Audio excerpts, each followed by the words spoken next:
Hello friend, स्वागत है आपका अपना चैनल ट्रेक टू जीके पर। तो आज हम सोशल साइंस का क्वेश्चन लेकर उपस्थित हैं। जो मैट्रिक का सवाल आप लोग के बीच आ रहा है, तो ये क्वेश्चन के तहत आप लोग बहुत ही अच्छी से तैयारी करने वाले हैं, क्योंकि ये क्वेश्चन बहुत ही वीवीआई इम्पोर्टेंट क्वेश्चन है। इस क्वेश्चन को देखकर ही आप लोग अपने एग्जाम के में जाइएगा। क्वेश्चन है आप लोग के बीच के एक्ट ऑफ यूनियन किस वर्ष पारित हुआ। एक्ट ऑफ यूनियन किस वर्ष पारित हुआ? तो इसका सही जवाब होगा ऑप्शन बी 1707 ईस्वी में। एक्ट ऑफ यूनियन जो है 1707 ईस्वी में पारित हुआ था। तो ये ऑनलाइनर क्वेश्चन आप लोग के बीच दिया जा रहा है, तो इस वीडियो को आप लोग ज़्यादा से ज़्यादा लोगों तक जरूर शेयर कीजिएगा, ताकि सभी का तैयारी पूर्ण रूप से आखिरी दौर में जो एग्जाम का आखिरी दौर है उसमें आप लोग अच्छी से तैयारी कर पाए और ज़्यादा से ज़्यादा नंबर आप लोग ला पाए।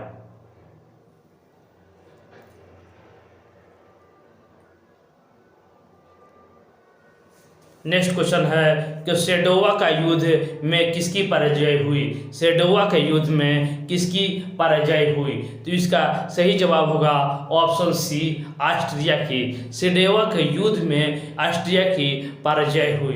तो इस वीडियो के तहत आप लोग अच्छी से तैयारी करने वाले हैं, क्योंकि हम ऑनलाइन क्वेश्चन दे रहे हैं, ताकि आप लोग इस वीडियो के तहत आप लोग तैयारी कर सकें। इस वीडियो को ज़्यादा से ज़्यादा लोगों तक जरूर शेयर कीजिएगा। चलिए आगे बढ़ते हैं हम अपने अगले क्वेश्चन पर। नेक्स्ट क्वेश्चन है कि किस युद्ध के बाद जर्मनी का एकीकरण पूरा हुआ। किस युद्ध के बाद जर्मनी का एकीकरण पूरा हुआ? तो इसका सही जवाब होगा ऑप्शन डी सीडान के युद्ध के बाद जर्मनी का एकीकरण पूरा हुआ था।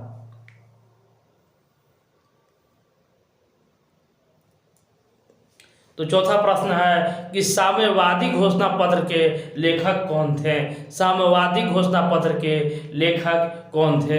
तो इसका सही जवाब होगा option D Karl Marx.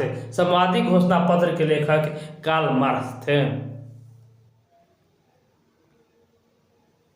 Next question है कि श्रीलंका में सत्ता की साझेदारी से संबंधित कथनों का में निम्नलिखित में से कौन सा सही है। श्रीलंका में सत्ता से साझेदारी से संबंधित कथनों में निम्नलिखित में से कौन सा सही है? तो इसका सही जवाब होगा ऑप्शन सी श्रीलंकाई सरकार की नीतियों द्वारा सिंहली भाषी अल्पसंख्यकों का वर्चस्व कायम करने का प्रयास किया गया है। नेक्स्ट क्वेश्चन है छठवां क्वेश्चन कि संघ सरकार का उदाहरण है। संघ सरकार का उदाहरण है।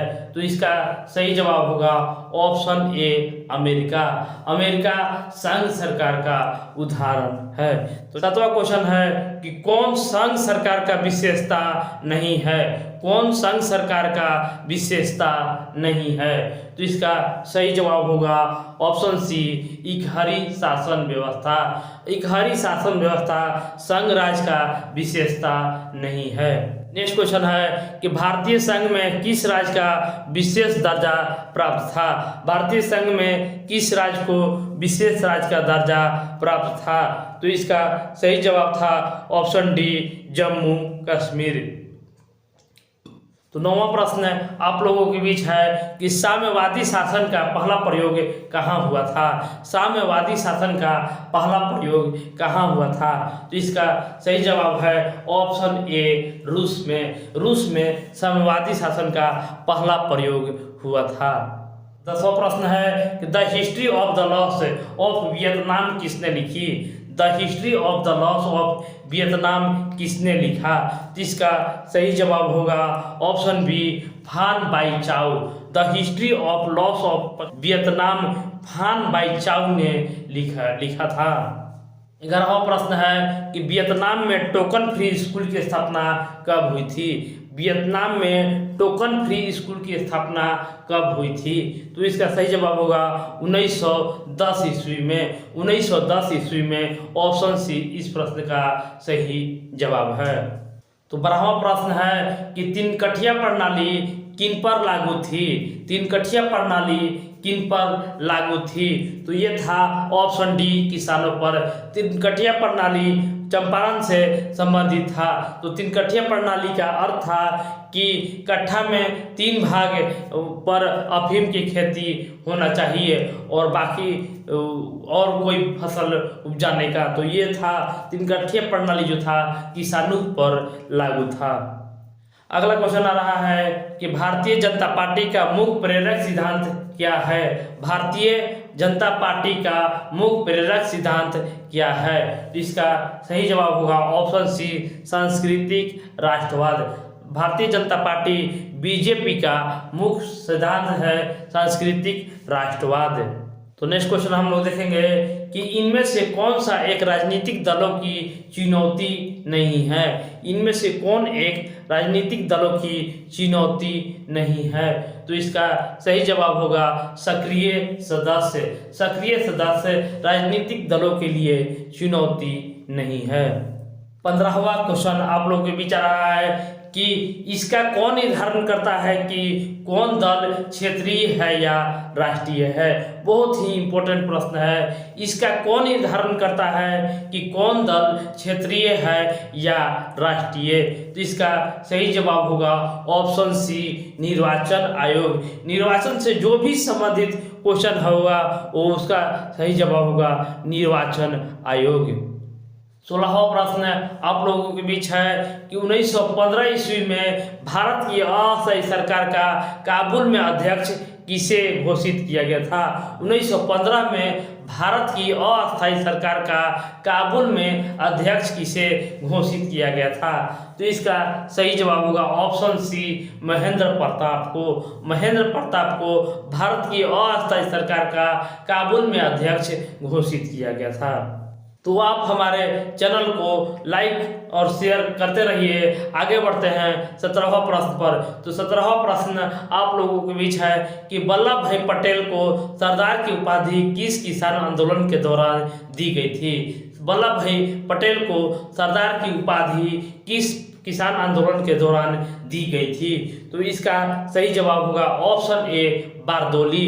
बारदोली जो 1928 ईस्वी में हुई थी। इसमें सरदार वल्लभ भाई पटेल को सरदार की उपाधि बारदोली की महिलाओं ने दिया था। अगला क्वेश्चन है कि इंग्लैंड में औद्योगिक क्रांति किस उद्योग से आरंभ हुई? इंग्लैंड में औद्योगिक क्रांति किस उद्योग से आरंभ हुई? इसका सही जवाब होगा ऑप्शन ए, वस्त्र उद्योग। तो इंग्लैंड में उद्योग क्रांति वस्त्र उद्योग से आरंभ हुई। 19वां प्रश्न है कि स्पिनिंग जेनी का आविष्कार किसने किया था? स्पिनिंग जेनी का आविष्कार किसने किया था? इसका सही जवाब होगा option C, James Hargreaves. James Hargreaves ने स्पिनिंग जेनी का आविष्कार किया था।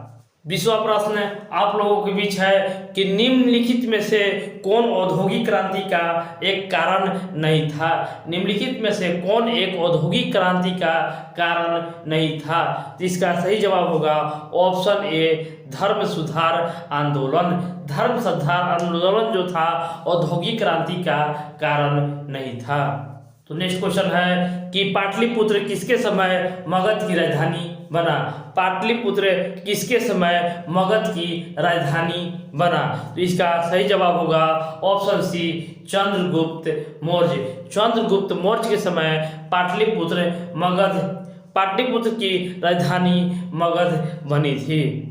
22वां प्रश्न है लोकतंत्र की उपलब्धियों में सबसे अधिक सहायक क्या है? लोकतंत्र की उपलब्धियों में सबसे अधिक सहायक क्या है? आपके ऑप्शन है ए, अशिक्षा, बी, निर्धनता, सी, विकास और डी, विषमता। तो अधिक सहायक जो है वो ऑप्शन सी, विकास होगा। लोकतंत्र के उपाधियों के लिए सबसे अधिक सहायक होगा विकास। विकास नहीं होगा तो वो उपलब्धि नहीं होगा। नेक्स्ट क्वेश्चन है कि इनमें से कौन लोकतंत्र के परिणामों के मूल्यांकन के आधार पर है? मूल्यांकन के आधार पर सही है। तो इसका सही जवाब होगा ऑप्शन डी, लोकतंत्र एक उत्तरदायी शासन व्यवस्था है। लोकतंत्र एक उत्तरदायी शासन व्यवस्था है। 24वां प्रश्न आप लोगों के बीच है कि भारतीय लोकतंत्र में कौन सी बात देखने को नहीं मिलती है। भारतीय लोकतंत्र में कौन सी बात देखने को नहीं मिलती है। तो इसका सही जवाब होगा बहुसंख्यकों का शासन। बहुसंख्यकों का शासन देखने को हमें भारतीय लोकतंत्र में नहीं मिलती है। 25वां प्रश्न है कि प्रत्यक्ष लोकतंत्र स्थापित करने वाला देश स्विट्जरलैंड में महिलाओं को कब मताधिकार करने का मिला। तो नेक्स्ट क्वेश्चन आप लोग फिर एक बार पुनः सुन लीजिएगा कि प्रत्यक्ष लोकतंत्र स्थापित करने वाला देश स्विट्जरलैंड में महिलाओं को मताधिकार कब से मिला था। तो इसका सही जवाब होगा ऑप्शन सी 1971 से।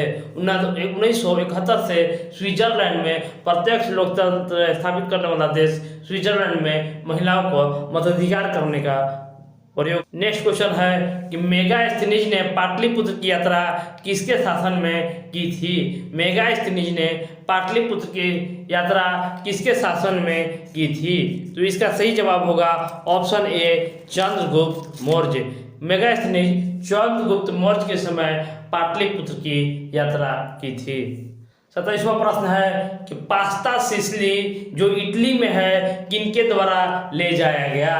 पास्ता सिसिली इटली में किनके द्वारा ले जाया गया। तो इसका सही जवाब होगा ऑप्शन बी अरबों के द्वारा। अरबों के द्वारा पास्ता सिसिली इटली में ले जाया गया। 28वां प्रश्न है आलू अकाल किस देश में हुआ था।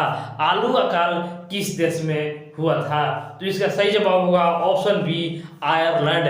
आलू अकाल आयरलैंड में हुआ था। तो 29वां प्रश्न आप लोगों के बीच है कि कॉर्न लॉ किस देश में पारित किया गया था। कॉर्न लॉ किस देश में पारित किया गया था। तो इसका सही जवाब होगा option D Britain. Corn law Britain देश में पारित किया गया था। 30वां प्रश्न है कि भारतीयों द्वारा प्रकाशित प्रथम समाचार पत्र कौन था। भारतीयों द्वारा प्रकाशित प्रथम समाचार पत्र कौन था। इसका सही जवाब option A Bengal gazette. Bengal gazette भारतीयों द्वारा प्रथम समाचार पत्र बंगाल गजट था। 30वां प्रश्न है क्षेत्रवाद की भावना का दुष्परिणाम क्या होता है।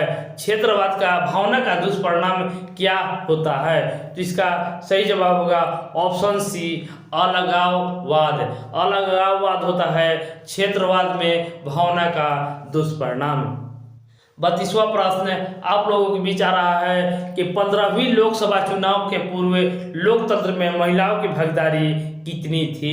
15वीं लोकसभा चुनाव से पूर्व लोकतंत्र में महिलाओं की भागीदारी कितनी थी। तो इसका सही जवाब होगा ऑप्शन ए 10%।